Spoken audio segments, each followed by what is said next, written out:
अस्सलामुअलैकुम। खबरें चलेंगी लगातार मगर तेज सरिश पर नजर मगर दूसरे जावी से। मैं हूं मरियम खान और आप देख रहे हैं पाकिस्तान नामा। यहाँ पर बात होगी पाकिस्तान के अवाम की। हम पहुंचाएंगे आपकी आवाज़ इक़्तिदार के ऐवानों तक। अवामी मसाइल पर बात होगी, अदालतों की खबर आपको देंगे, जुर्म दास्तान, शहर शहर गाँव गाँव का अहवाल, खेल के मैदान में क्या कुछ हो रहा है और मौसम का हाल बताने वाले क्या कहते हैं, तो ये सब आपको बताएंगे। वज़ीर आज़म आज़ाद कश्मीर इस वक्त प्रेस कॉन्फ्रेंस कर रहे हैं, आपको बराह रास्त लिए चलते हैं। गुज़श्ता 3-4 रोज़ से आपने देखा कि बिजली और आटे की सब्सिडी के हवाले से अवामी एक्शन कमेटी के प्लेटफॉर्म से आज़ाद कश्मीर के अवाम अपनी जद्दोजहद को रिकॉर्ड करवा रहे थे। अब ये दो ऐसे मुतालबे हैं, सस्ती रोटी और सस्ती बिजली, कि जिससे कोई भी जी शऊर दिमाग इनकार नहीं कर सकता। इससे कबल आज़ाद कश्मीर के अवाम का यही मुकदमा मैं पाकिस्तान के लेजिस्लेशन के अपर हाउस सेनेट में लेके गया। फिर इंटरिम गवर्नमेंट के दौरान इंटर मिनिस्ट्रियल कमेटी, जिसको उस वक्त के honourable minister of defence lieutenant general retired Anwar Ali Haider साहब चेयर कर रहे थे, हमने 45 दिन ये सारी गुफ्तगू उनके साथ भी कही और बहुत सारे मामलात यकसू हुए। लेकिन ये जिसके नसीब में ये क्रेडिट होता है उसको मिल जाता है। इसी सारी सूरत हाल को जो आपने 1-2 रोज़ में नेशनल मीडिया में देखी, इसको रिजॉल्व करने के लिए कल जनाब सदर पाकिस्तान आसिफ अली जरदारी साहब ने, जो मौजूदा हुकूमत में पीपल्स पार्टी के पार्लिमानी मेंबरान हैं, उन्हें सदर हाउस बुलाया, उनसे अहवाल लिया और मैं उनका शुक्रगुजार हूँ खुसूसी तौर पर कि उन्होंने कहा कि मैं वफाकी हुकूमत से बात करता हूँ और अगर कोई वहाँ पे बजटरी इशूज़ है भी हैं तो हम सिंध से भी बिजली फराम करने को तैयार हैं, लेकिन कश्मीरी अवाम से अपनी मोहब्बत को कमज़ोर नहीं पड़ने देंगे। जिस वक्त ये सिचुएशन इवॉल्व हुई, वज़ीर आज़म पाकिस्तान जनाब मियाँ मोहम्मद शहबाज शरीफ साहब ने लाहौर से मुझे रात को फ़ोन किया, मुकम्मल इज़हार यकजहती किया और उन्होंने ये यकीन दिलाया कि अगले 24-48 घंटे में सारे स्टेक होल्डर्स इस्लामाबाद बैठेंगे और इस मसले को रिजॉल्व कर लेंगे।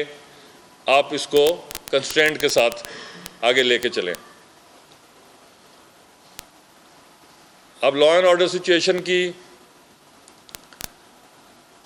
जो मौजूदा सूरत हाल है उस पर मैं 1 मिनट बात करना चाहूँगा।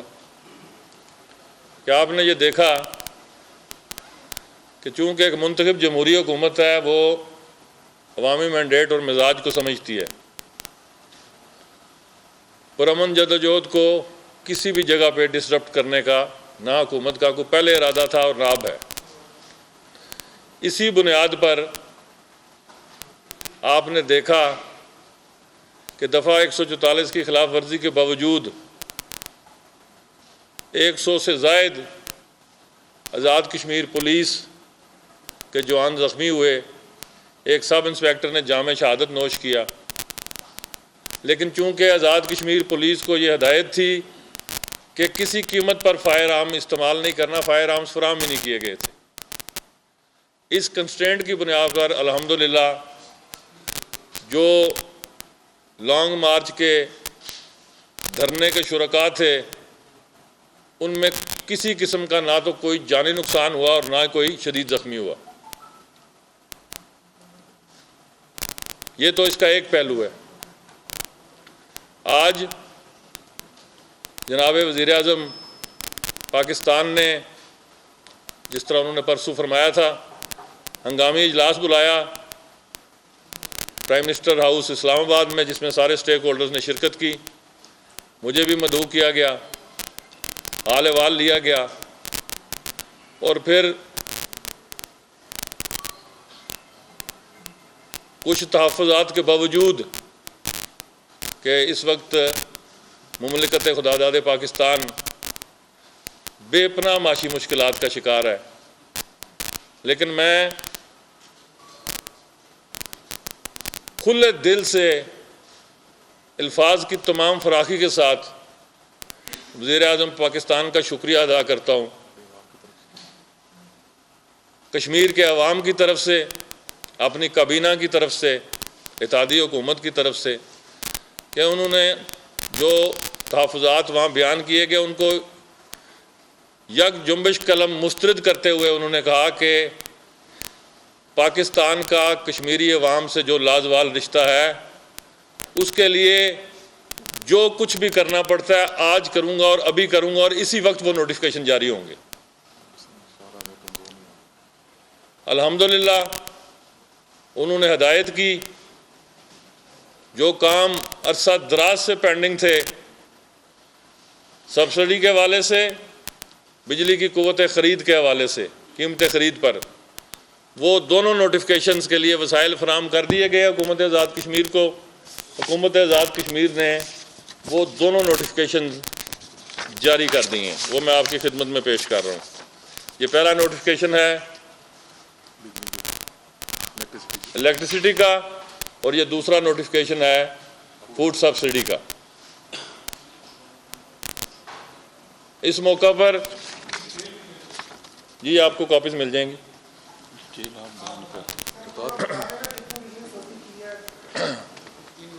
बिजली के अनराख जो हैं वो कीमत ख़रीद के साथ जो एडमिनिस्ट्रेटिव शेयर था गवर्नमेंट ऑफ आज़ाद कश्मीर का, उसको शामिल करते हुए 1 से 100 यूनिट देंगे।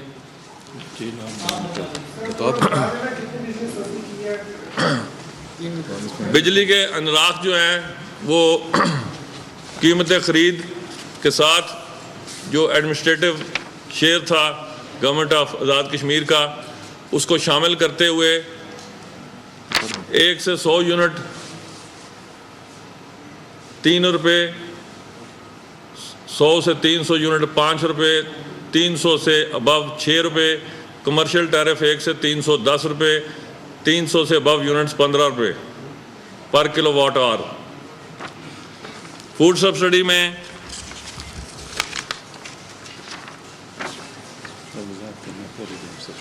जो पहले आटे का सरकारी नर्ख था वो था 3100 रुपया फी मन, उसमें 1100 रुपये की खतीर सब्सिडी देते हुए अब ये नर्ख 2000 पर फिक्स किया गया फी 40 किलोग्राम। पहले भी सब्सिडी थी, अब ये सब्सिडी तीसरे हिस्से पे चली गई है। पहले निसफ थी, अब निसफ की भी निसफ हो गई है। तो इससे कौमी खजाने पर 23 अरब से भी ज़ायद का बोझ पड़ेगा, जिसको हुकूमत पाकिस्तान और वज़ीर-ए-आज़म पाकिस्तान ने खुश दिली से बर्दाश्त किया। मैं उनका शुक्रगुज़ार हूँ। अवामी एक्शन कमेटी के जो लीडरान हैं उनकी जदोजहद भी रंग लाई। सियासत में जिसका जो क्रेडिट होता है उसको देना चाहिए। हमने उनके एहतजाज को अपनी कुव्वत के तौर पर इस्तेमाल किया, इसको नेगेटिविटी के ज़ुमरे में नहीं लेके गए। हुकूमत का ना कोई अपना ज़ाती मोटिव है, कोशिश है कि करप्शन फ्री गवर्नेंस की जाए। इंसान से खुता होती भी है, लेकिन मैं ये समझता हूँ कि इस मामले को इंतहाई केयरफुली टैकल किया गया है। इसमें जिस हद तक मुमकिन कलेक्टिव विजडम इन्वॉल्व किया जा सकता था, ब्रेनस्टॉर्मिंग की जा सकती थी, वो की गई है। और मैं समझता हूँ कि यहाँ पे ये बात कहना 100% हक बजानिब है कि इन मामलात को रिजॉल्व करने के लिए पाकिस्तानी इस्टेब्लिशमेंट और फ़ौज के सरबराह उन्होंने ज़ाती दिलचस्पी ली और अल्हम्दुलिल्लाह पाकिस्तान के सारे स्टेक होल्डर्स ने एक बात पर इत्तफाक किया कि पाकिस्तान को जिस हद तक भी मुमकिन है अपने अखराजात में हम कमी लाएंगे, लेकिन आज़ाद कश्मीर के अवाम के लिए जो भी उनका एहतजाज है उसको उनके हक़ में उसको तस्लीम करते हुए उनके मुतालबात को दूर करने के लिए जो रकम है वो फराम कर दी गई है। चूँकि ये दोनों सब्जेक्ट जो थे ये फेडरल से गवर्नमेंट से मुतल्लिक थे। आटा हम पास्को से लेते हैं, गंदम और जो बिजली के अनराख हैं वो वजारत बिजली वो पानी और सेंट्रल पावर परचेज कंपनी तय करती है। उसका एक मैकेनिज़्म अभी तक जो है वो मुकम्मल तौर पर तय नहीं हुआ, एक अबूरी निज़ाम के तहत वो चल रहा है। जब ये नीलम झेलम का मुआहदा अगले आने वाले दिनों में इंशाल्लाह आप देखेंगे कि ये हाइड्रो इलेक्ट्रिक जो पावर प्रोजेक्ट है इसका तय हो जाएगा। वाटर यूज़ चार्जेस के हवाले से और बिजली के टैरिफ के हवाले से एक मुस्तकिल मैकेनिज़्म पर भी काम हो रहा है। लेकिन ये जो आज का नोटिफिकेशन है ये आज़ाद कश्मीर में फिल फोर लागू कर दिया गया है। अवामी एक्शन कमेटी के मुतालबात तस्लीम कर लिए गए हैं और मैं समझता हूँ कि अब आज़ाद कश्मीर में जो अमन की फ़ज़ा है वो मुकम्मल तौर पर बहाल हो जाएगी इंशाल्लाह। जी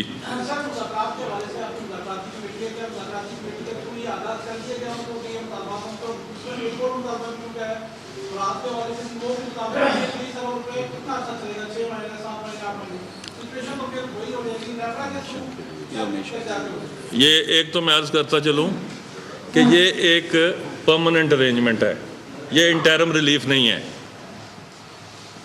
बजट कैसा बन गया? This will be the part of coming budget 2024-25। इसमें जो आज़ाद हुकूमत ने अपना हिस्सा डालना है वो डालेगी और जो फेडरल गवर्नमेंट का हिस्सा है वो फेडरल गवर्नमेंट के ग्रांट की सूरत में आएगा। लेट मी फिनिश, उनको रिस्पॉन्ड करने दें। दूसरी बात, notifications have been provided to the leaders of the joint action committee। उनको उनके मुतालबात मुकम्मल करने की जो सूरत हाल है वो जो स्टेक होल्डर्स हैं, जो लोग मुज़ाकरात कर रहे थे, जो दोस्त हमारे, वो कैबिनेट की कमेटी थी, उनके ज़रिए उनको बता दिया गया है। और जो आपने मराद की बात की है ये बड़ी इंटरेस्टिंग बात है। इस आज़ाद कश्मीर में पाकिस्तान के चारों सूबों गिलगित, बल्कि वज़ीर आज़म सेक्रेटेरिएट के हद तक तो मैं ये दावा कर सकता हूँ पूरी दूर से मरात हैं।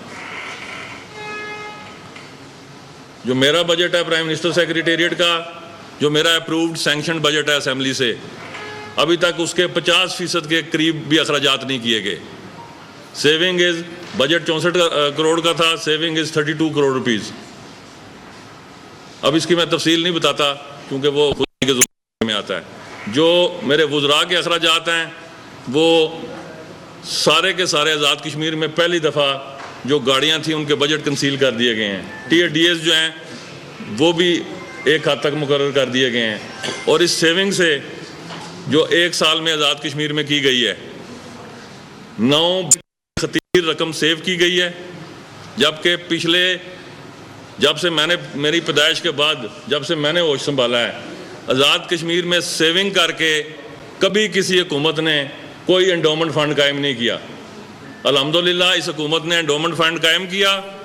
उस एंडोमेंट फ़ंड का अकाउंट खुला, उस अकाउंट में 101 से पैसे ट्रांसफ़र हुए और उस social welfare protection trust fund का क़याम अमल में लाया गया, जिसका काम ये है कि वो अगले आने वाले चंद दिनों में बेवा, तलाक याफ्ता, यतीम, ट्रांसजेंडर्स, ज़हनी व जिस्मानी माजूर और एल्डरली, इन 6 कैटेगरीज में इस कानून में एक शिक रख दी गई है कि इन 6 कैटेगरीज में अगर कोई जाली शनाख्त करेगा, चाहे वो कोई MLA है, चाहे वो कोई काउंसलर है, चाहे कोई भी मुंतखब या गज़टेड नुमाइंदा है, गज़टेड अफसर है, उसकी 3 साल तक कैद की सज़ा है। ये बिल भी आज़ाद कश्मीर असेंबली ने कानून पास कर दिया। अब ये आज़ाद कश्मीर के कवानीन का हिस्सा है, एक्ट का हिस्सा है। तो अल्हम्दुलिल्लाह जहाँ तक ये किताबी जुमला है कि जी आज़ाद कश्मीर में एडमिनिस्ट्रेटिव एक्सपेंडिचर या अमरात, जो मौजूदा हुकूमत है ना इसका वज़ीर आज़म किसी मरात याफ्ता तबके से है और हुकूमत की जो काबीना है इसके जो कैलकुलेटेड फिगर्स हैं वो अभी प्री बजट कॉन्फ्रेंसेस शुरू होंगी। हम आपको अपने पूरे साल के जो वज़रा के अखराजात हैं और जो वज़ीर आज़म हाउस के अखराजात हैं, खाने पकाने से लेकर तनख्वाह पे लेकर TADA से लेकर, और एक बात आप सारे जानते हैं कि जिस दिन मैंने इक़्तिदार संभाला था तो मैंने इक़्तिदार संभालते ही पहला जो हुक्म जारी किया था वो अपनी स्वाबदीद ख़त्म कर दी थी। No discretion, no entertainment, public के टैक्सेस के साथ मजाक और खिलवाड़ उसी दिन ख़त्म कर दिया गया था। लेकिन मैं चूँकि ऐलानात नहीं करता, मुझ पर सबसे बड़ा इल्ज़ाम ही ये है कि आपका मीडिया बड़ा कमज़ोर है।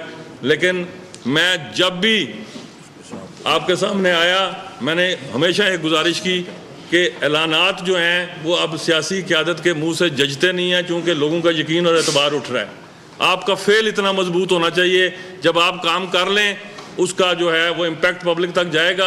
आप चाहे सोशल मीडिया पे या मीडिया पे ना भी आएँ, जब जिसको रिलीफ मिलेगा, जिस तरह आज आटा सस्ता हो गया, बिजली सस्ती हो गई, कल आज़ाद कश्मीर का हर शहरी दुआएं देगा कि जिसने इस कार्य खैर में हिस्सा डाला है। लोग इस वक्त महंगाई से सख्त मजबूर हैं। एक जायज़ अवामी मुतालबा जो है वफाक पाकिस्तान ने, हुकूमत पाकिस्तान ने कबूल किया है, तो मैं समझता हूँ कि इसके इंतहाई बेहतर नताइज बरामद होंगे।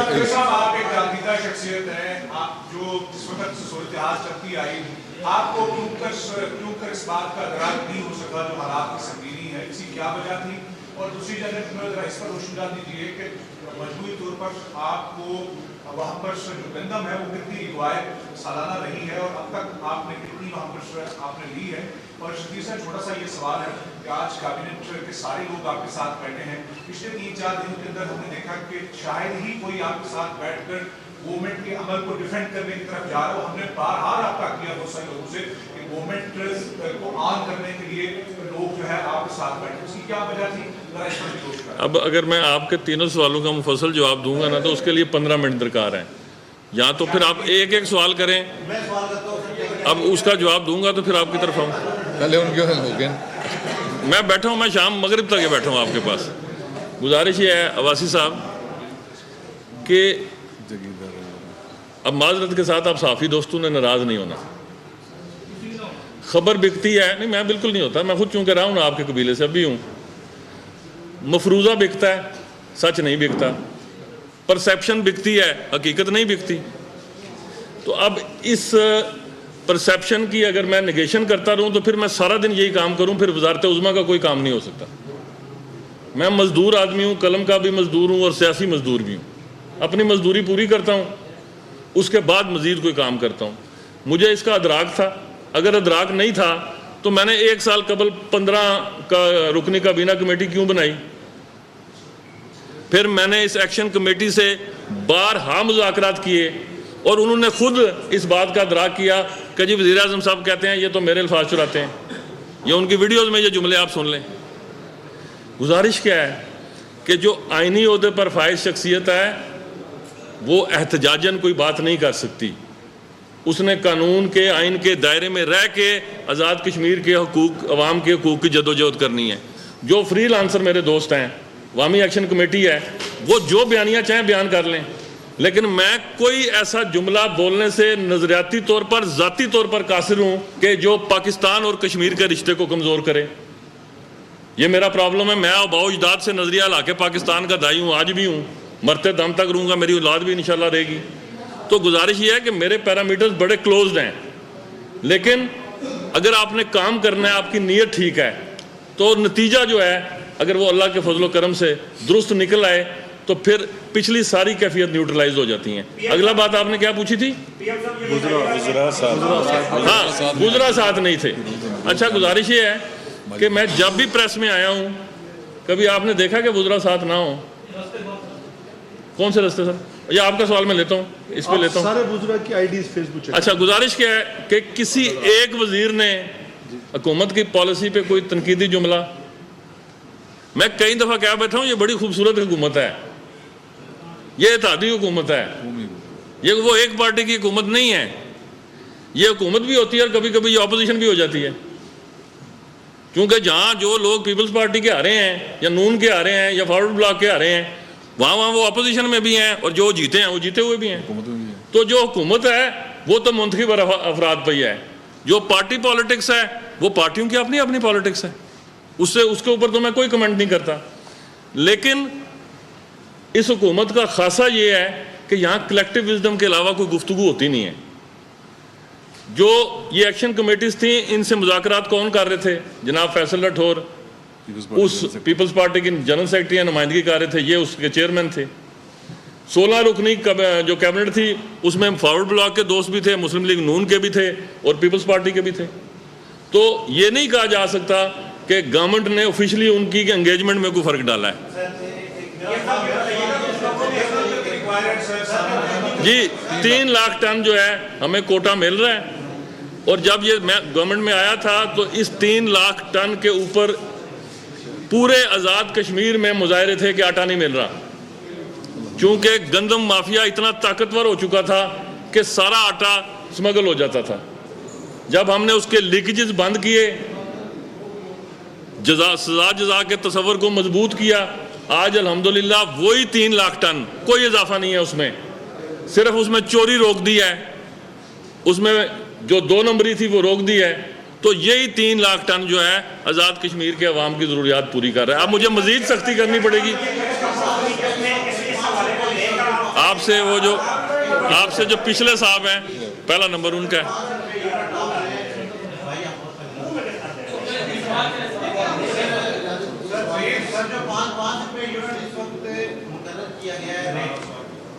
वो 5 रुपये यूनिट जो कैपेसिटी चार्जेस लगते थे आज़ाद कश्मीर गवर्नमेंट में फेडरल में हमारी बात हुई थी, वो ये कह रहे थे कि जो जनरेशन कास्ट है 2.59 पर यूनिट, वो हमारा एग्रीमेंट जो बाकी सूबों के साथ था उसी के वही एग्रीमेंट हमारा गवर्नमेंट आज़ाद कश्मीर के साथ चल रहा है। लेकिन कैपेसिटी चार्जेस जो टैक्सीज है वो आज़ाद कश्मीर गवर्नमेंट अपने अखराजात पूरे कर रही है। इसमें थोड़ा सा ये क्लियर कर रहे हैं कि अभी तो नोटिफिकेशन हो गया खुशी सबके लिए, इसमें आज़ाद कश्मीर का हिस्सा कितना है? 5 रुपये पर यूनिट रहेगा या इसमें टैक्स? देखिए गुजारिश ये है मेरी आपका जॉइंट सवाल है, फरमाइए।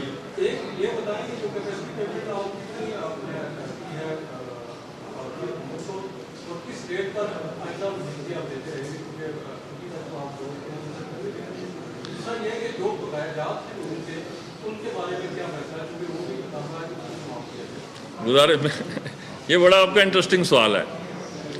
इसका जवाब शुगर कोटेड है, क्योंकि इसका जो ओरिजिनल जवाब है बगैर शुगर कोट के वो फ़ज़ा के लिए दुरुस्त नहीं है। तो शुगर कोटेड जवाब इसका क्या है कि आज़ाद कश्मीर में कुव्वत ख़रीद पर, अब जो कुव्वत ख़रीद की तशरीह है ना, ये एक अलग फ़लसफ़ा है। कुव्वत ख़रीद क्या है कि नीलम जेलम से जो बिजली बन रही है वो कीमत ख़रीद उसकी क्या है? कीमत ख़रीद किसने तय करनी है? वो तय करती है गवर्नमेंट ऑफ पाकिस्तान, जो नीलम जेलम कंपनी से ख़रीद रही है और जो नीलम जेलम कंपनी को वापडा रन कर रहा है और मंगला डैम को भी वापडा रन कर रहा है। तो ये जो कॉस्ट ऑफ प्रोडक्शन है और इसमें जब एडमिनिस्ट्रेटिव चार्जेस डाले जाएं तो ये तो उससे भी कम है।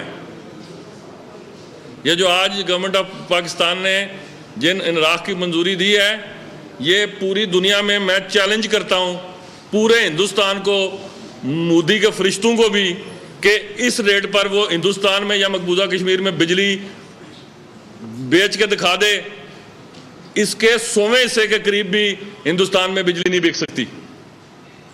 ये वो रिश्ता है नजरिया पाकिस्तान का कि ना यहाँ पे कोई देखा गया कि जनाब कोई मेरिट है, यहाँ पे सिर्फ वो मोहब्बत और वो जज्बा देखा गया। और पूरी फेडरल कैबिनेट और स्टेक होल्डर्स ने 1 सेकंड से पहले ये फैसला किया कि जी कर दिया जाए। ये कभी नहीं होता। ये सिर्फ मोहब्बत और वफा का वो रिश्ता है, वो ओनरशिप है जो इस तरह के फैसले करवाती है। इसकी कोई मंतक या अकल या दलील नहीं है। जी नेक्स्ट सवाल।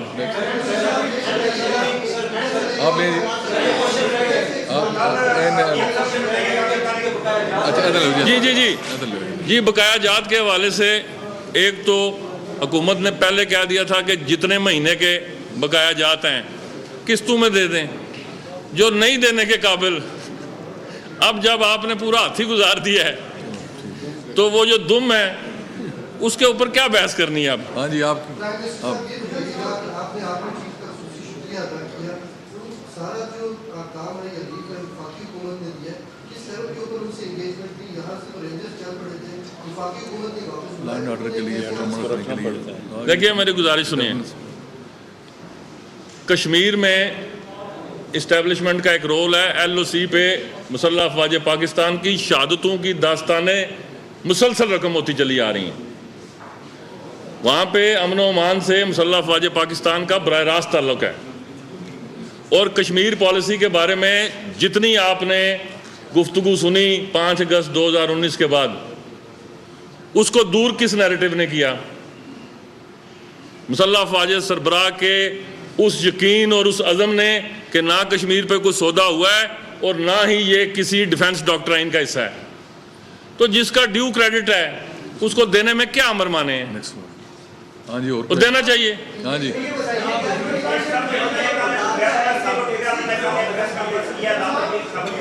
जी जी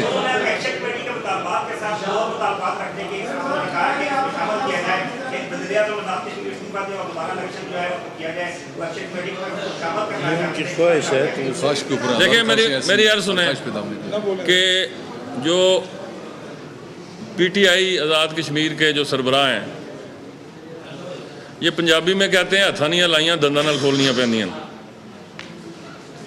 क्योंकि ये बर्बादी की दास्तान में बराह रास्त उनके कलम के दस्तखत शामिल हैं। अगर गवर्नमेंट्स की कंटिन्यूटी ना हो, या असेंबली में कोई सवाल आया तो असेंबली मेंबर हैं वो उनको उनका आईना असेंबली के अंदर मैं दिखाऊंगा कि ये आपने किया, भुगत कोई और रहा है। और जहाँ तक मुतालबा है मुस्ताफ़ी होने का, तो ख्वाहिशों पे अगर ख़बरें बनने लग पड़े तो ये दुनिया फना होगी। हो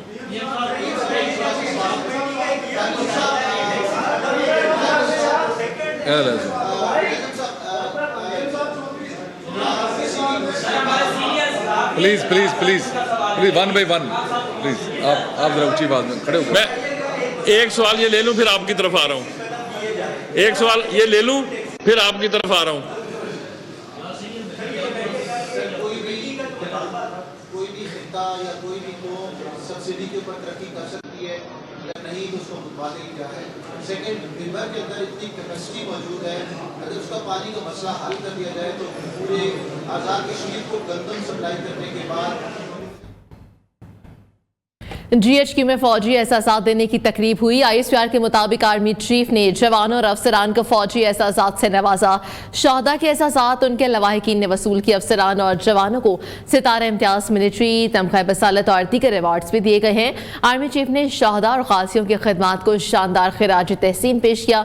आर्मी चीफ ने कहा कि मादरे वतन के दिफा के लिए जान के नजराने से बढ़कर कोई कुर्बानी नहीं है।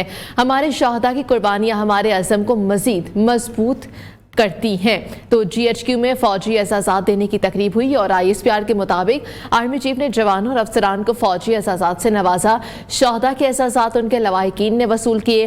अफसरान और जवानों को सितारा इम्तियाज, मिलिट्री, तमगा बसालत और दीगर अवार्ड से भी नवाजा गया।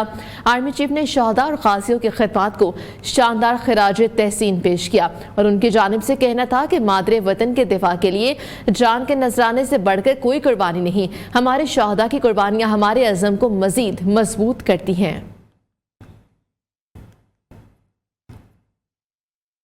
एक ब्रेक शामिल करते हैं।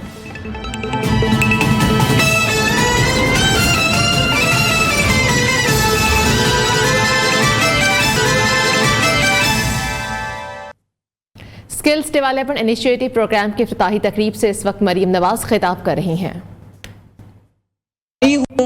इस इंस्टीट्यूट में तो ये बच्चियों ने मुझे वेलकम किया, मैंने इनको देखा, मुझे इतनी खुशी हुई। ये इतने सारे प्रीफेक्ट्स हैं माशाल्लाह, और ये 4 डिसिप्लिन से हैं, तो मुझे उनको देख के लगा कि ये जो काम हुआ है ये बहुत अच्छा है।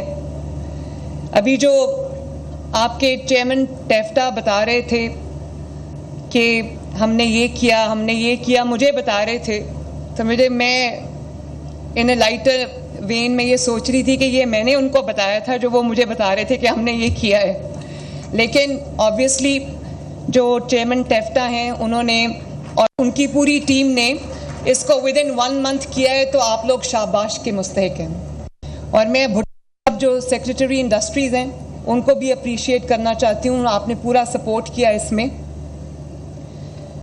मुझे इस बात की भी खुशी है कि 1000 बच्चे जो सिलेक्ट हुए हैं उसमें से 400 लड़कियां हैं और 600 लड़के हैं, तो ये 60-40 की रेशो है, ये 50% से भी ऊपर जानी चाहिए।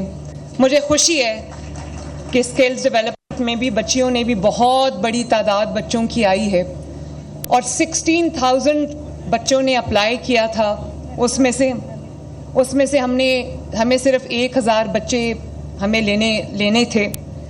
तो इससे मुझे पता चलता है कि कितनी इस चीज़ की एपेटाइट है बच्चों में, कितनी ज़रूरत है इस चीज़ की बच्चों और बच्चियों में कि उनको ये सहूलत दी जाती। और जब मैंने टेफ्टा की पहली मीटिंग बुलाई, I think it was a few weeks ago, तो मुझे ये देख के बड़ा अफसोस हुआ कि बहुत घिसा पिटा एक तरीक़ा कार पे हम कई दहाइयों से चल रहे हैं। दुनिया कहाँ इवॉल्व होके चली गई, जॉब मार्केट्स किधर निकल गई, ट्रेनिंग कहाँ चली गई और हम अभी कहाँ बैठे हुए हैं। और सिर्फ इसलिए कि हमने एक ट्रेडिशन को ज़िंदा रखना है, चाहे वो ट्रेडिशन ऑब्सोलीट हो गया हो, लेकिन हमने उस ट्रेडिशन को ज़िंदा रखना है, इसलिए हमने कोई कोर्स नया ऐड नहीं करना, कोई पुराना कोर्स जो रिडंडेंट हो गया है, इररेलेवेंट हो गया, उसको हमने बंद नहीं करना। तो मुझे इस बात की खुशी है कि हमने पहली मर्तबा जो जॉब मार्केट ड्रिवन जो कोर्सेज हैं हमने वो किया है और मार्केट बेस्ड जो स्किल्स हैं हमने पहले उनकी मैपिंग की है और मार्केट डिमांड जो है वो मार्केट डिमांड ड्रिवन कोर्सेज को हमने ऑर्गेनाइज किया है, जिसके अंदर cloud computing, cyber security, data analytics, graphic designing, artificial intelligence AI, machine learning, game development, सबको हमने सबके कोर्सेज हमने शुरू किए और ये 4000 बच्चे जो हैं वो इसमें 4 बैचेस में ट्रेन होंगे और 100% फ्री है। अल्लाह का शुक्र है, कोई पैसे बच्चों को देने नहीं पड़ेंगे। और ये 4000 को इंशाअल्लाह ताला हम 40,000 पे भी लेके जाएंगे, ताकि पहले होता तो ये होता था कि बच्चे कोई कोर्स करते थे, उसकी मार्केट में डिमांड नहीं होती थी, मार्केट में जिस चीज़ की डिमांड थी उसकी हमारे पास कोर्सेज नहीं थे। तो अब मैंने चेयरमैन टेफ्टा को भी कहा है और ये मिनिस्टर इंडस्ट्रीज़ भी हमारे पास बैठे हैं, बहुत अच्छे आदमी हैं, बहुत पढ़े लिखे और बहुत लायक आदमी हैं, हम्बल हैं, डाउन टू अर्थ हैं, लेकिन अपने काम को अच्छी तरह समझते हैं। तो मैंने इनसे ये कहा कि जो बच्चे भी पढ़ के निकलें उनके लिए होना ये चाहिए कि वो अभी अपने कोर्स के आखिरी मराहिल में हों और जॉब्स जो हैं वो उनके लिए पहले से रेडी हों। जब आप मार्केट डिमांड ड्रिवन कोर्सेज कराएंगे तो जॉब्स लोग आपके पीछे लेके फिरेंगे। और आपको पता है कि मैंने जितनी भी मेरी एम्बेसडर्स से, हाई कमिश्नर्स से मुलाकात होती है, मेरी बात ही उनसे ये होती है, जब हम इन्वेस्टमेंट अपॉर्चुनिटीज़ की बात करते हैं तो मैं डिफरेंट मुल्कों के जो सफ़ीर हैं उनसे मैं कहती हूँ कि आप लोग मुझे बताएं कि आपके मुल्क में आपको कौन सा ट्रेन ह्यूमन रिसोर्स चाहिए, ताकि हम अपने बच्चों को ट्रेन करके, अपने ह्यूमन रिसोर्स को ट्रेन करके बाहर भेजें, ताकि लोगों के लिए एक जो आमदनी के ज़राए हैं वो वसी हों और लोग अपनी फैमिलीज़ को इन मुश्किल हालात में अच्छे तरीके से लुक आफ्टर कर सकें। और फिर इसकी अच्छी बात यह है कि इन कोर्सेज़ के बाद इन्होंने जैसे मॉक टेस्ट की बात की, मॉक एग्जामिनेशंस की बात की, I think it's a good practice. और ये बच्चे जो हैं इन कोर्सेज़ के बाद ये जो इंटरनेशनल ऑर्गेनाइजेशंस हैं जैसे माइक्रोसॉफ्ट है, एडोब है, सिस्को है, इसमें इनकी इंटरनेशनल सर्टिफिकेशन हो सकेगी। ये वो वाले एग्ज़ाम लेंगे और इनकी वो सर्टिफिकेशन होगी, इंटरनेशनल सर्टिफिकेशन, जिसके बाद इनकी जो डिमांड है वो और ज़्यादा बढ़ जाएगी। मर्चेंडाइज की तरफ दुनिया जा रही है, टेक्निकल स्टार्टअप्स की तरफ दुनिया जा रही है। मैं आपको ये भी बताना चाहती हूँ कि हम पाकिस्तान की पहली IT सिटी लाहौर में शुरू करने जा रहे हैं, जो 1 साल के अंदर अंदर इंशाअल्लाह ताला जो है वो फंक्शनल हो जाएगी। हमें बहुत दुनिया से जो टेक जायंट्स हैं, टेक कंपनीज़ हैं, हमें उनकी बहुत एक एक्सप्रेशन ऑफ इंटरेस्ट आ रहा है। हम सबको एंटरटेन कर रहे हैं। बहुत जल्दी आप देखेंगे कि उसकी भी मैं ग्राउंड ब्रेकिंग हम करेंगे इसी महीने, मई के महीने में।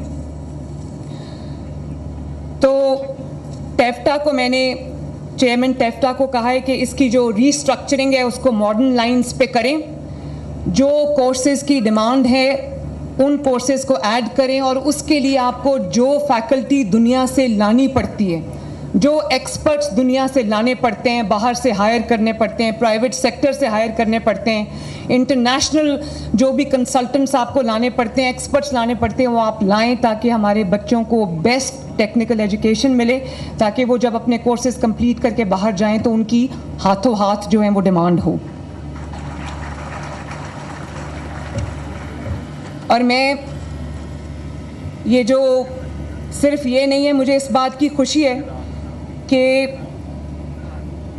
ये बहुत सारे शहरों में हम शुरू कर रहे हैं। लाहौर, फैसलाबाद, कसूर, साहिवाल, गुजरांवाला, गुजरात, सियालकोट, सरगोदा, टोबा टेक सिंह, रावलपिंडी, अटक, बहावलपुर, मुल्तान, मुजफ्फरगढ़ और रहीम यार खान, 35 टेफ्टा इंस्टीट्यूट्स में इस सब की ट्रेनिंग दी जाएगी। और जैसे मैंने कहा कि हाईली क्वालिफाइड फैकल्टी जो है वो हमने हायर की है। और कई लोग कहते हैं हम ये करेंगे, हम वो करेंगे, 5 साल बाद हम यही सुनते हैं। 5 साल में जब हुकूमत ख़त्म हो रही होती तो हम सुनते हैं हम ये करेंगे, वो करेंगे।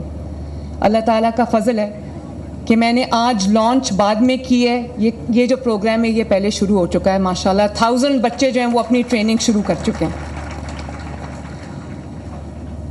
और मुझे इस बात की भी खुशी है कि मुस्लिम लीग नून ने कभी बच्चों के हाथ में डंडे नहीं दिए, बच्चों के हाथ में गुलेलें नहीं दी, बच्चों के हाथ में पेट्रोल बॉम्ब्स नहीं दिए, बच्चों को अपनी सिक्योरिटी एजेंसीज़ को मारना, उनकी हड्डियां तोड़ना, उनके सर तोड़ना, उनकी आंखें फोड़ना नहीं सिखाया।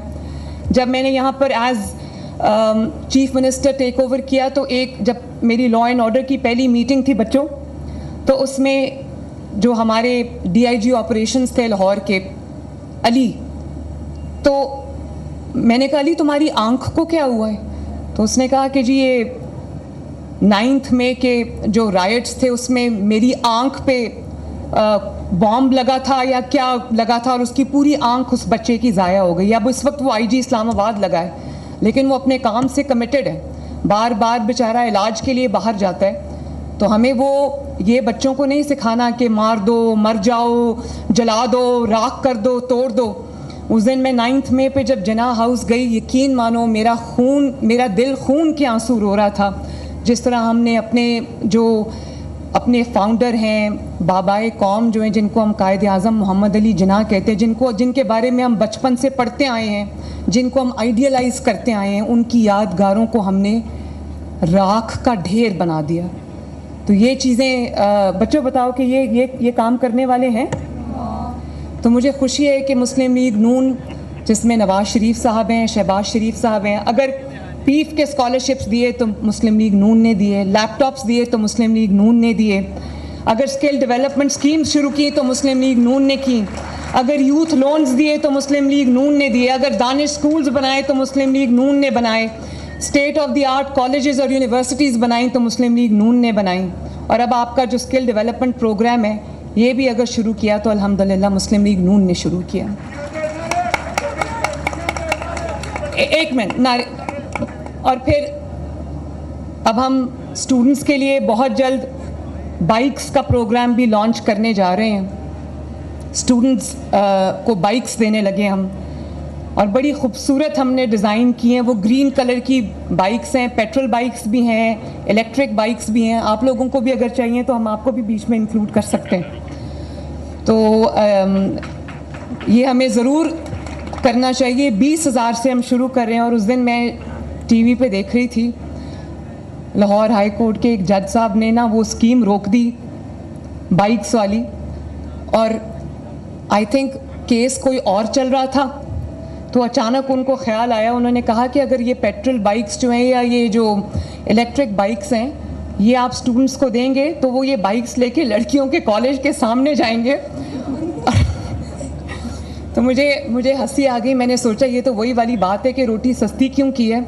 अगर आप रोटी सस्ती करेंगे तो लोग 2 की बजाय 3 रोटियां खाएंगे और उससे पेट की बीमारियां जो है वो वज़न बढ़ेगा, डायबिटीज़ बढ़ेगी, ब्लड प्रेशर बढ़ेगा।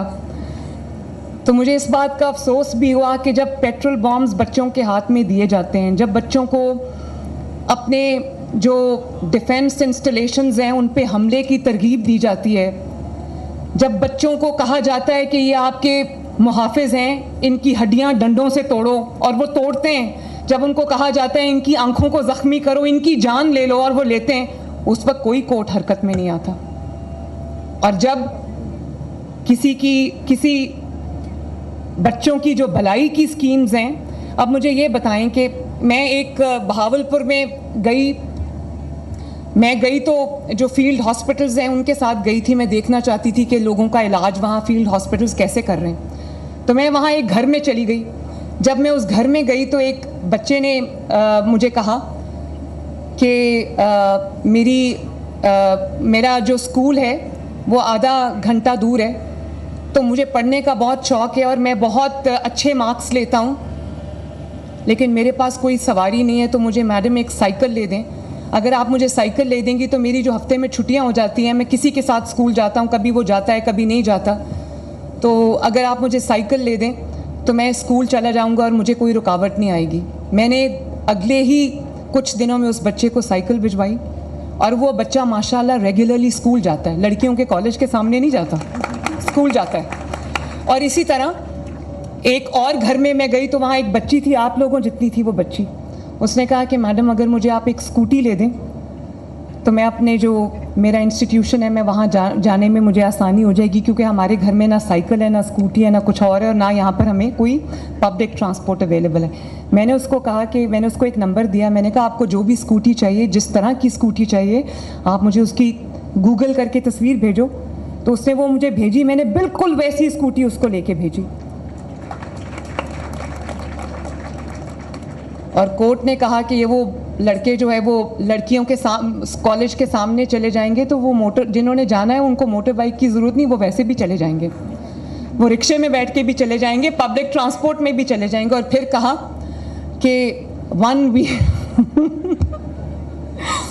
कि वन व्हीलिंग करेंगे।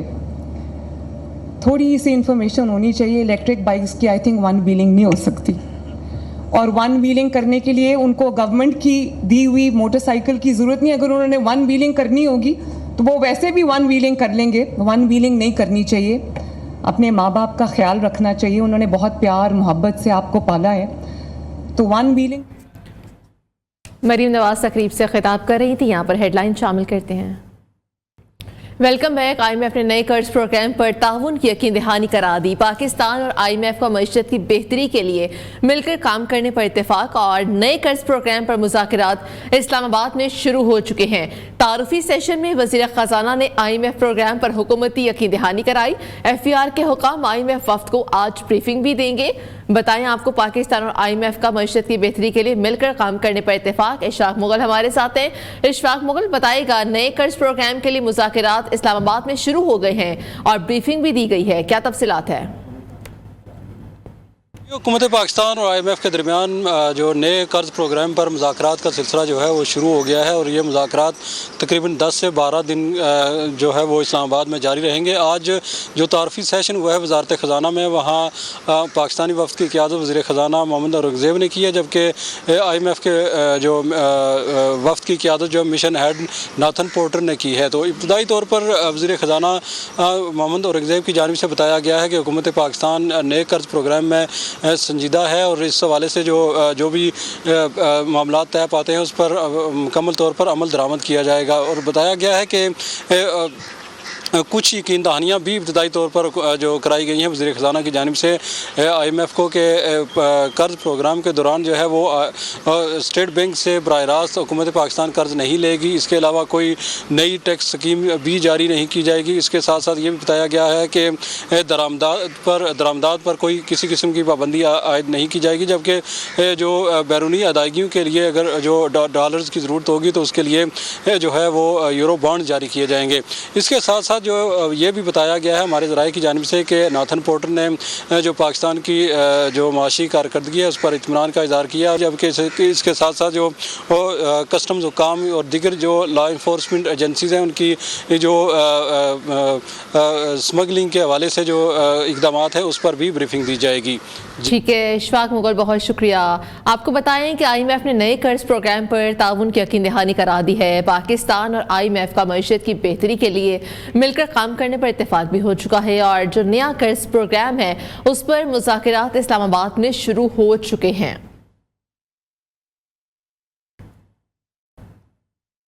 बलूचिस्तान में बिजली की तवील लोड शेडिंग के खिलाफ जमींदार एक्शन कमेटी का धरना जारी है। मुजाहिरीन का 5वें रोज भी सूबाई असेंबली के सामने धरना जारी है।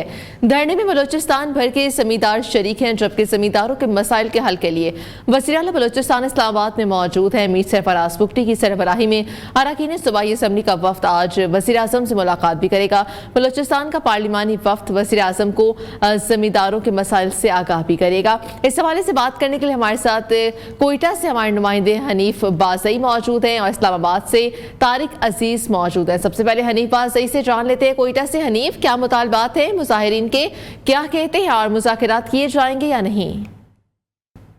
जी बिल्कुल, बलूचिस्तान में बिजली के गैर एलानिया लोड शेडिंग के खिलाफ जिम्मेदार एक्शन कमेटी जो है वो सरापा एहतिजाज बलूचिस्तान असम्बली के सामने एहतिजाजी कैंप को लगाए हुए 5 रोज जो है वो इस वक्त जिम्मेदार एक्शन कमेटी के जनरल सेक्रेटरी मेरे साथ मौजूद है। मजीद उनसे जानते हैं। जी सर, क्या कहेंगे इस हवाले से जो है वो एहतिजाज की जा रही है? मेहरबानी। बलूचिस्तान के 28 अजला से जमींदारों ने 22 घंटे की लोड शेडिंग के खिलाफ सूबाई असम्बली के सामने आज धरने का 5वां दिन है और क्योंकि हमारा परसों वज़ीर आला साहब से मुलाकात हुआ और उसमें हमने उनको अपने मुतालबात पेश किए हैं और हमारे जो 2 बड़े मुतालबात हैं, एक ये कि फ़ौरन से पेशतर तमाम ज़रूरी फीडरों पे 8 घंटे की बिजली को सप्लाई यकीनी बनाई जाए और दूसरा ये जो 29,000 हमारे ज़रूरी ट्यूबवेल हैं इनको सोलर पैनल पे कन्वर्ट किया जाए।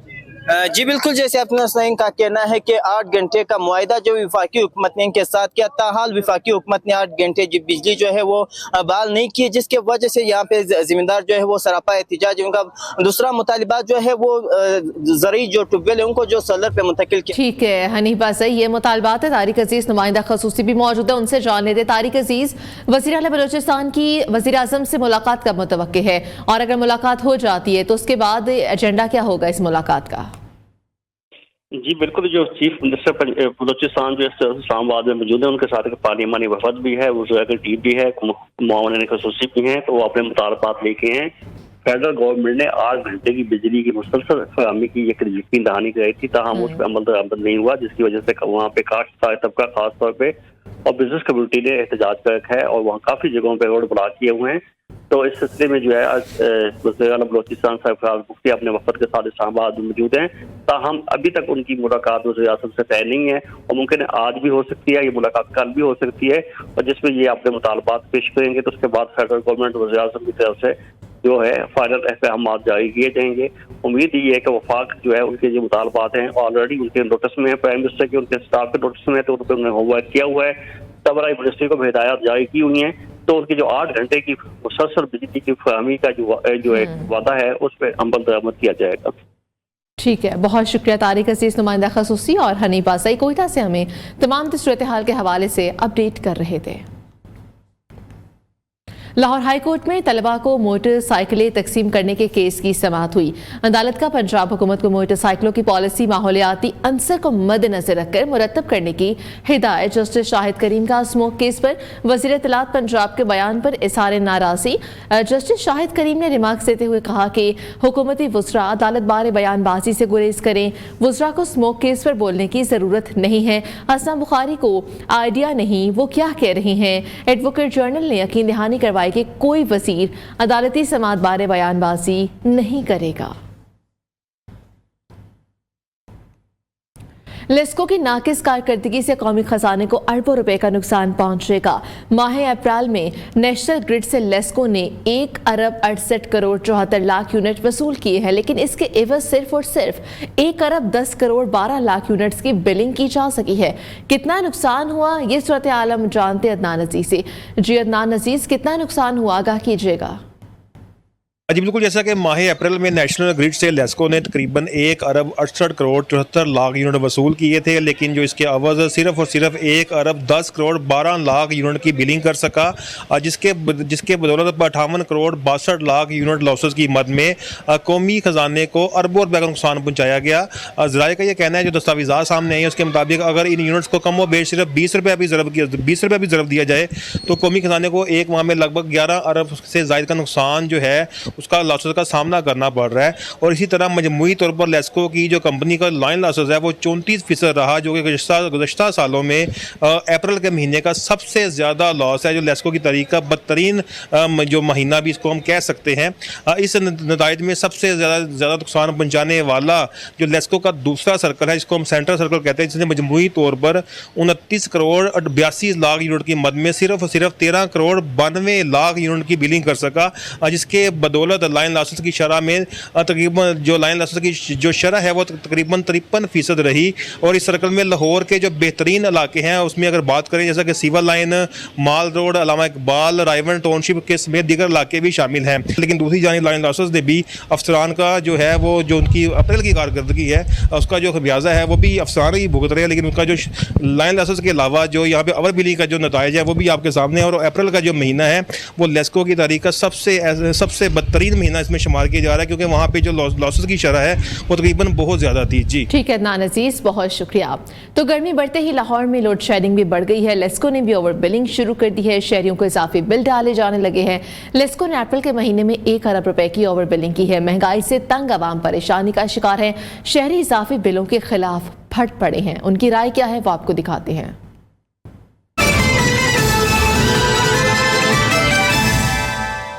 अभी जो बिल है वो कह रहा है कि जो महीने का बिल होता है वो 1.5 महीने का भेजी जा रहा है, तो बती आगे भी बहुत महंगा हुआ है, लोड शेडिंग भी जो है हो रहा है, लेकिन उसके बावजूद बिल जो है वो बहुत ज़्यादा बिल भेज रहा है।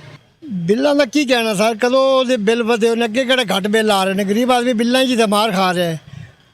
बिल का फिकर इन्ना को कि बंदा रोटी नहीं खाता तो बिलों का पैसे पहले जमा कर लेता है। और ये है कि गरीब आवाम के ऊपर बोझ पड़ रहा है। ठीक है, इतने तो लाइक गरीब जो रिक्शा वगैरह चलाता है उसकी आमदनी नहीं है जितना उसको बिल आ जाता है, फिर बाद में किराया वगैरह अलग अदा करना पड़ता है, फिर बाद में दूसरा गैस वगैरह का बिल अलग। गवर्नमेंट ने एडजस्टमेंट की है, ये तो बोझ सारा गरीब आवाम पे बढ़ रहा है। गरीब आवाम किधर से अदा करेंगे बिल, कोई रोज़गार है नहीं, कमाने का ज़रिया बहुत कम है। तो हुकूमत को चाहिए कि यार के जो बिजली के पहाड़ गरीब आवाम पर डाल रहे हैं, एक तरफ हुकूमत अगर कोई अच्छा काम करती है, दूसरी तरफ उसी काम को मतलब वो एक दिखावे के लिए होता है।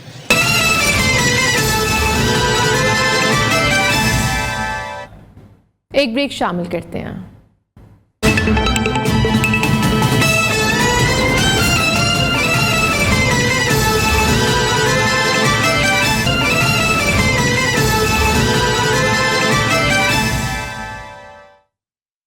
पीआईए की यूरोप में परवाज़ों की बहाली का मिशन सिविल एविएशन अथॉरिटी की टीम बातचीत के लिए ब्रसेल्स पहुंच गई है। डीजी सिविल एविएशन अथॉरिटी की सरबराही में टीम 14 से 16 मई तक यूरोपीय एयर सेफ्टी कमीशन के इजलास में शिरकत भी करेगी। हमारे नुमाइंदे काशिफ मुनीर हमारे साथ हैं, हम उनसे जान लेते हैं। जी काशिफ मुनीर, बताइएगा शिरकत की जाएगी इजलास में और क्या मामलात ज़ेर बहस आएंगे? जी, यूरोप और यूके के अंदर जो परवाज़ों की बंदिश का मामला है, उस हवाले से अच्छी खबर ये है कि सिविल एविएशन अथॉरिटी का जो वफ्द है वो डीजी सिविल एविएशन अथॉरिटी की क़यादत में ब्रसल्स पहुंच गया है। वफ्द में डीजी सिविल एविएशन अथॉरिटी के साथ डिप्टी डीजी हैं, डायरेक्टर एयरवर्दीनेस है, डायरेक्टर सेफ्टी हैं। ये पूरा वफ्द जो है वो ब्रसल्स पहुँचा है। 14 से 16 मई तक ये वफ्द जो है ब्रसल्स में रहेगा, जहाँ पर ये पूरा वफ्द जो है ब्रीफिंग देगा, जिसमें जो पायलट के लाइसेंसिंग का मामला है, सेफ्टी है, ये तमाम चीज़ों पर जो है ब्रीफिंग दी जाएगी। और उम्मीद यही की जा रही है कि यासा की जानिब से जो पाबंदी है उसको उठा लिया जाएगा। यहाँ पर जो पाबंदी उठाने के साथ जो PIA है उसने भी अपनी तैयारियाँ मुकम्मल कर ली हैं। लॉन्ग रूट्स के लिए इस्तेमाल होने वाले 777 जहाज़ जो हैं उनमें से 7 जहाज़ जो है वो ऑपरेशन में आ गए हैं। तो उम्मीद ये की जा रही है कि जो 14 से 16 मई के अंदर ब्रसल्स में ये जो इजलास चल रहा है, इसमें यासा की जानिब से जो पाकिस्तानी PIA पर जो पाबंदी लगाई गई है उस पर पाबंदी उठा ली जाएगी और पाकिस्तान एक दफ़ा फिर जो PIA है वो UK और यूरोप के लिए अपनी परवाज़ें बहाल कर देगा। और सबसे पहली परवाज़ जो उम्मीद की जा रही है वो पेरिस के लिए की जाएगी। ठीक है, काशिफ मुनीर, बहुत शुक्रिया। डॉक्टर इकबाल चौधरी को छठी बार International Centre for Chemical and Biological Sciences जामे कराची का डायरेक्टर मुकर्रर कर दिया गया है। रिटायर्ड प्रोफेसर को असातिज़ा और मुलाजिमीन की मुखालिफत के बावजूद डायरेक्टरशिप से नवाजा गया। 65 साल डॉक्टर इकबाल चौधरी 23 साल तक इदारे के सरबराह रहे हैं। शफकत अजीज से जान लेते हैं। शफकत अजीज, दोबारा से तैनाती कर दी गई है जबकि असातिज़ा, मुलाजिमीन सब ने मुखालिफत की, क्या वजह है? देखिए, डॉक्टर इकबाल चौधरी को छठी बार International Centre for Chemical and Biological Sciences जामे कराची का डायरेक्टर मुकर्रर कर दिया गया है। इस हवाले से बाकायदा जो है वो नोटिफिकेशन भी जारी कर दिया गया है। जाहिर कहना है कि हुकूमती दबाव पर retired professor doctor Iqbal Chaudhry को इदारे का सरबराह मुकर्रर किया गया है। 65 साल डॉक्टर चौधरी 23 साल तक इदारे के सरबराह रहे हैं और असातिज़ा मुलाज़िमीन ने मुतफ़क़ा तौर पर इदारे में दाखिले पर पाबंदी की करारदाद जो है वो भी मंजूर कर चुके हैं। ऐसे में 7 हाजिर सर्विस सीनियर प्रोफेसरों की मौजूदगी में रिटायर जो डॉक्टर, ठीक है, छठी बार तैनात किया गया है। बहुत शुक्रिया अपडेट करने के लिए। तो खैबर पख्तूनख्वा में सेहत कार्ड की बहाली के बाद 2 माह में 1 लाख अफराद मुख्तलिफ अस्पतालों में मुफ्त इलाज से मुस्तफीद हुए हैं। खैबर पख्तूनख्वा में सेहत कार्ड से मुफ्त इलाज से मुतालिक तफसीलात हम जानते हैं शाहिद खान से, जो कि इस वक्त पेशावर में मौजूद हैं। जी शाहिद खान, कहिएगा। जी बिल्कुल, 1 रमज़ान को जब दोबारा जो है खैबर पख्तूनख्वा में सेहत कार्ड प्लस के प्रोग्राम का जब आगाज़ हुआ, दोबारा बहाल हुआ, तो उससे लेकर अब तक तकरीबन 2 महीनों के दौरान 1 लाख से ज़ायद अफराद ने सरकारी और प्राइवेट जो कि पैनल पे मौजूद अस्पताल है वहाँ से सेहत कार्ड के तहत मुफ्त इलाज जो है वो करवाया है। इस पर तकरीबन 2 अरब 70 करोड़ रुपए से ज़ायद का ख़र्चा जो है वो आया है। लेकिन खैबर पख्तूनख्वा के अवाम जो कि गुज़िश्ता हुकूमत जो कि निगरान हुकूमत थी, तो उसमें काफ़ी परेशान दिखाई दे रही थी कि सेहत कार्ड जो है वो मुअत्तल किया गया था, सेहत कार्ड के तहत इलाज होता वो मुअत्तल था। लेकिन जैसी सूबाई हुकूमत, नई हुकूमत आई और उन्होंने ऐलान किया, तो उससे लेके जो तकरीबन कुछ 6-7 महीने लोगों ने के ऑपरेशन और जो उनके ट्रीटमेंट रहती थी जो कि सेहत कार्ड की बहाली के लिए वो वेट कर रहे थे, तो वो भी उसमें शामिल हो गए। तो तकरीबन 2 महीने के दौरान 1 लाख से ज़्यादा। बहुत शुक्रिया शाहिद खान अपडेट करने के लिए। यहाँ पर एक ब्रेक। Welcome back. साबिक वज़ीर आला पंजाब मंसूर वट्टू खानदान समेत पाकिस्तान पीपल्स पार्टी में शामिल हो गए। साबिक अरकान कौमी असम्बली खुरम वट्टू और रुबीना शाहीन वट्टू भी पीपल्स पार्टी में शामिल। साबिक रुकने पंजाब असम्बली मौसम वट्टू, जहां आरा वट्टू और आमना कसूरी भी पीपल्स पार्टी में शामिल। चेयरमैन बिलावल भुट्टो सरदारी ने वट्टू फैमिली को पाकिस्तान पीपल्स पार्टी में शमूलियत पर खुशामदीद कहा।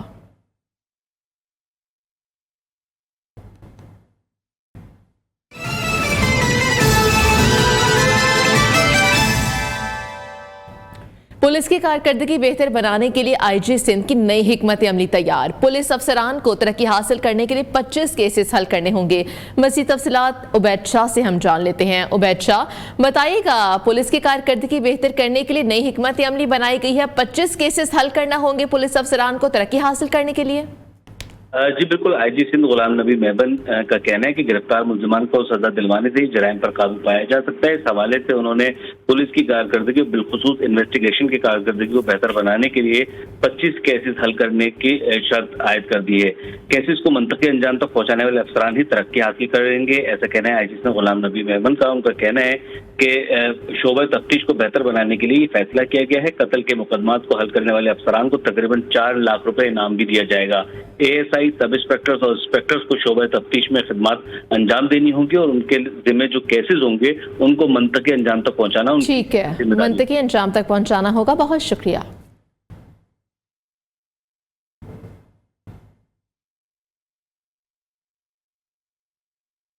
उमर अयूब इस वक्त कौमी असेंबली में इज़हार ख्याल कर रहे हैं, आपको बराह रास्त ले चलते हैं। ज्यादा कट एंड पेस्ट जॉब था, यहां पे जो कट एंड पेस्ट जॉब हुआ था, लिहाजा इनको जरा खामोशी, इनको जनाब स्पीकर मैं गुजारिश करूंगा यहां पे जरा ये गवर्नमेंट बेंचेस पे आवाज जरा टोन डाउन कर लें या गैलरीज में तो बेहतर होगा, अच्छी बात होगी। ऑर्डर इन द हाउस से करा दें। ये राना तनवीर साहब काइंडली वो वहां से एको होती है आवाज जहां पे आप तशरीफ रखते हैं, जरा सा इधर होके बैठ जाइए जी। थैंक यू, बहुत शुक्रिया जनाब। नहीं, सब इसी तरह सुनेंगे, डोंट वरी, इंशाल्लाह जब गवर्नमेंट। बहुत शुक्रिया जनाब speaker for imposing discipline in the house. जनाब स्पीकर, जिस तरह मैं कह रहा था कि ये कट एंड पेस्ट जॉब था और बजाय इसके कि एक प्रेसिडेंट के मनसब पे जो शख्स आता है वो कोई ना कोई चीज सामने रखेगा इस हुकूमत के लिए, बिलखसूस उस दौरानिया में जिस वक्त पाकिस्तान पीपल्स पार्टी जो है उसने रिफ्यूज किया हुआ है कि वो इनके साथ हुकूमत में है भी और नहीं भी, ये भी एक अलमिया है। सो लिहाजा बजाय कोई मुस्बत प्रोग्राम देने के इस स्पीच में तो कोई इस तरह की खास चीज नहीं थी जिसके ऊपर हम लोग जवाब दे सके।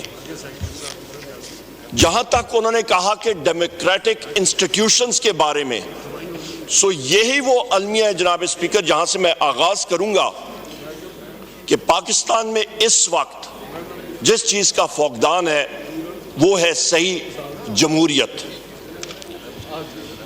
यहां पे जनाब स्पीकर मैं ये जरूर कहूंगा कि director general inter services public relations ने जो प्रेस कॉन्फ्रेंस की उसको मैं यहां से, मैंने प्रेस में भी बात की, सेमिनार में भी बात की, उसको हम इन टोटो रिजेक्ट करते हैं।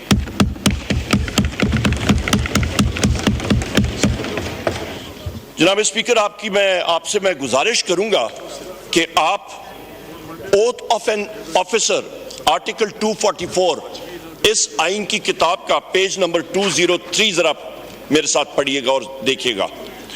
ये वो ओथ है जो कि हर एक कमीशन्ड ऑफिसर नेवी का, एयरफोर्स का और पाक फौज का जिस वक्त वो कमीशन हासिल कर रहा होता है उनको ये लेना पड़ता है। और एकेडमी जूनियर अंडर ऑफिसर उसने झंडा पकड़ा होता है और वहां पे ये ओथ पढ़ा जाता है। मैं पढ़ के आपको सुना देता हूं। I do solemnly swear that I will bear the faith and allegiance to Pakistan and uphold the Constitution of the Islamic Republic of Pakistan, which embodies the will of the people, that I will not engage myself in any political activities whatsoever, and that I will honestly and faithfully serve Pakistan in the Pakistan Army, Navy or Air Force as required by and under the law. May Allah Almighty help and guide me. Ameen. ये वो oath है जो DGISPR ने press conference की जनाब speaker, वो एक political press conference थी और यहां पे ये अंग्रेजी में जिसको कनंड्रम कहते हैं, एक अलमिया आ जाता है। ये एक चीज प्रूव करता है कि उनके बयानिए में ही बाइपोलर डिसऑर्डर है। उनका बयानिया खुद ही कंफ्यूजन का शिकार है और वो इंटरफियर कर रहे हैं पॉलिटिकल रेल्म में जो सिर्फ और सिर्फ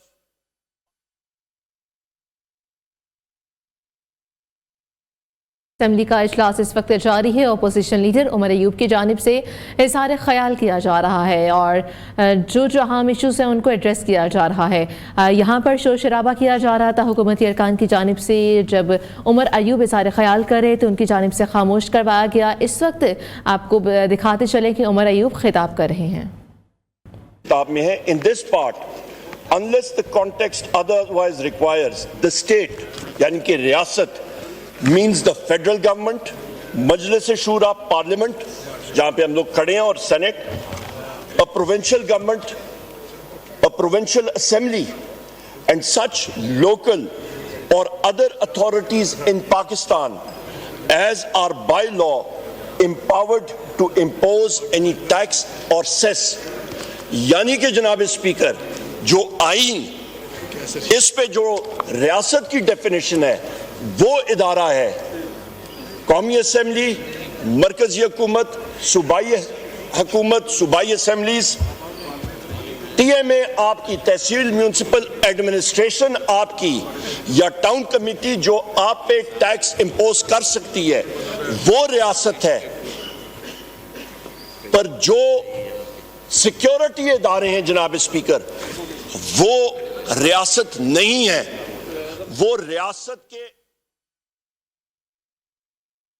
आपको बताएं कौमी असम्बली का इजलास अभी जारी है। अपोजिशन लीडर उमर अयूब की जानिब से आइन को पढ़कर सुनाया जा रहा है और बताया जा रहा है कि कौन से इदारे शामिल हैं और कौन से इदारे शामिल नहीं हैं। इस वक्त यहाँ पर बताते चलें आपको कौमी असम्बली का इजलास अभी जारी है जहाँ पर अपोजिशन लीडर उमर अयूब यहाँ पर इज़हार ख्याल कर रहे हैं और यहाँ पर आइन की तशरीह करके बताई जा रही है और आर्टिकल्स पढ़कर यहाँ पर सुनाए जा रहे हैं।